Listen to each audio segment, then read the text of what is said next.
For an example, let's take multiplication of 3 times 4 on the number line. We just do exactly as what we say.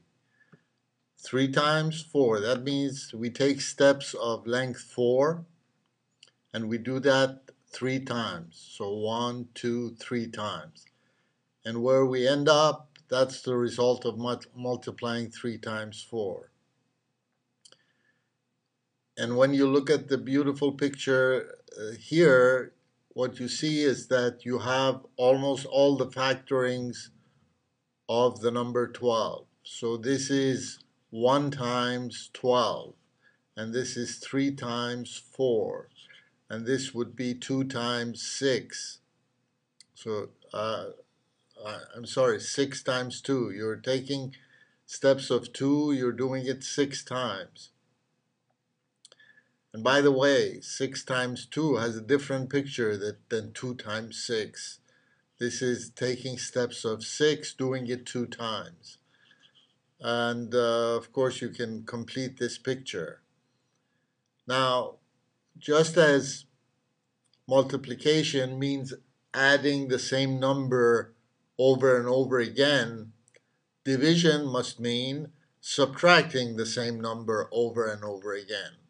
For example, to do 14 divided by 4, we start at 14 on the number line and we take successive steps of length 4 back. So we go back 4 and then another 4 and another 4, and we will stop when the next jump will put us in negative territory.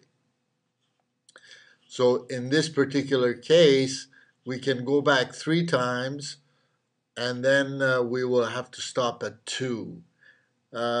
Reversing our steps, we can start at 2 and take 3 steps of length 4 each. So 14 is equal to 2 plus 3 times 4.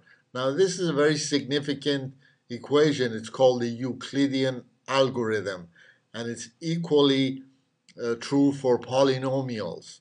So you can rewrite rational functions by this same type of equation, and this will be very, very useful. Another useful idea is that if you start with this equation and but instead of starting at 2, put the remainder at the end. In other words, you start at 0 and take 3 steps of length 4 each. And then what you have left is 2 more steps to get to 14. So 14 divided by 4 can be written as 3 and 2 over 4. And this is quite important when you want to simplify radicals, changing improper fraction to a proper fraction.